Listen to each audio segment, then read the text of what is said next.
Shalom, damai di hati. Marilah pada saat ini kita mengikuti renungan harian keluarga Gemim Sentrum Bitung. Sebelum kita membaca bahkan merenungkan firman Tuhan di saat ini, mari kita satu di dalam doa, kita berdoa.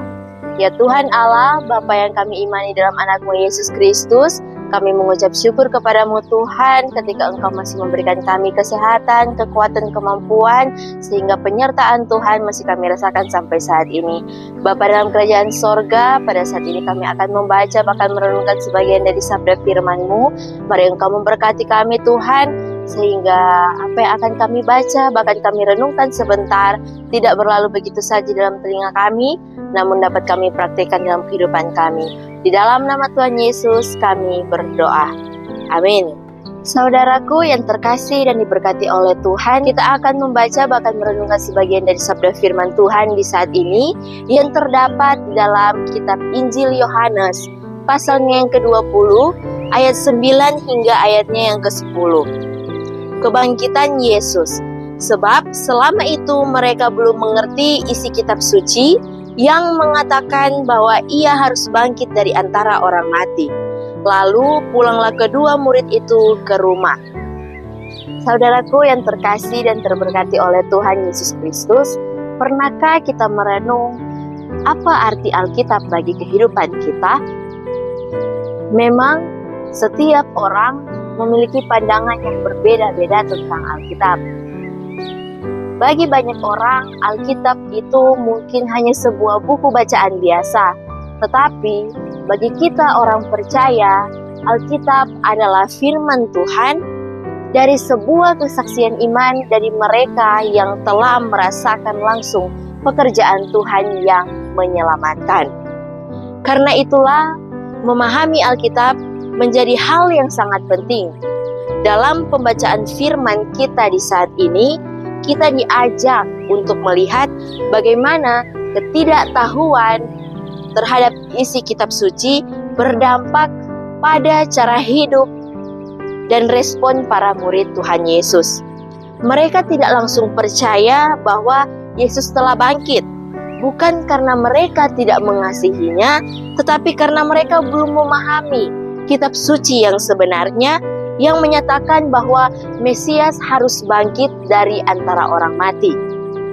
Dalam pembacaan yang kita renungkan di saat ini, Injil Yohanes pasalnya yang ke-20 ayat 9 hingga ayatnya yang ke-10 menyatakan sebab selama itu mereka belum mengerti isi kitab suci yang mengatakan bahwa ia harus bangkit dari antara orang mati. Dalam teks aslinya, kata sebab ini diterjemahkan dari bahasa Yunani gar yang menunjukkan alasan atau dasar dari pernyataan sebelumnya. Artinya, saudara-saudara, para murid Tuhan Yesus belum memiliki pengetahuan yang cukup untuk memahami apa yang sebenarnya terjadi. Padahal, Tuhan Yesus telah mengajarkan berkali-kali tentang penderitaan, kematian, bahkan kebangkitannya. Mereka melihat, tetapi mereka belum menyadari.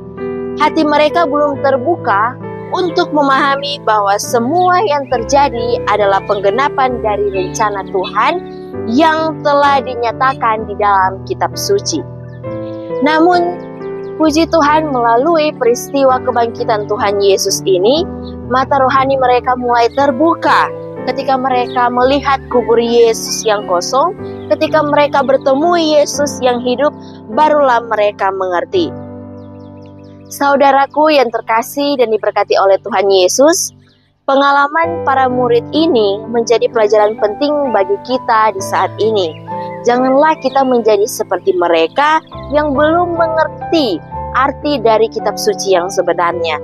Jangan kita menunggu peristiwa yang besar terjadi untuk memahami kebenaran firman Tuhan.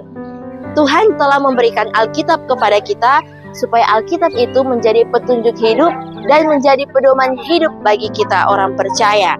Karena itu, marilah saat ini kita mulai tekun membaca Alkitab, kita mempelajarinya. Bacalah bukan hanya untuk mengetahui, tetapi bacalah untuk memahaminya dan untuk melakukannya dalam kehidupan sehari-hari.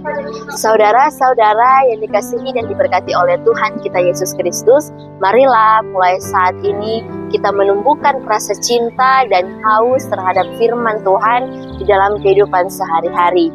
Mari kita semua menjadikan Alkitab bukan sekedar bacaan mingguan saja, tetapi kita menjadikan Alkitab sebagai pedoman dalam kita menjalankan kehidupan sehari-hari kita.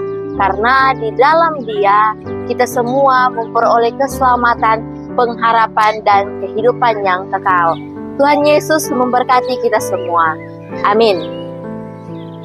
Mari kita berdoa. Bapa di dalam kerajaan sorga, mengucap syukur kami Tuhan ketika kami telah membaca bahkan merenungkan sebagian dari sabda firman-Mu. Engkau berkati kami Tuhan dengan firman-Mu, sehingga kami sebagai anak-anak-Mu Tuhan dalam menjalankan kehidupan kami setiap hari, firman Tuhan kami menjadikan pedoman sehingga kami tetap taat kepada-Mu Tuhan. Ini yang menjadi doa kami Bapa, di dalam nama-Mu kami sudah berdoa. Amin.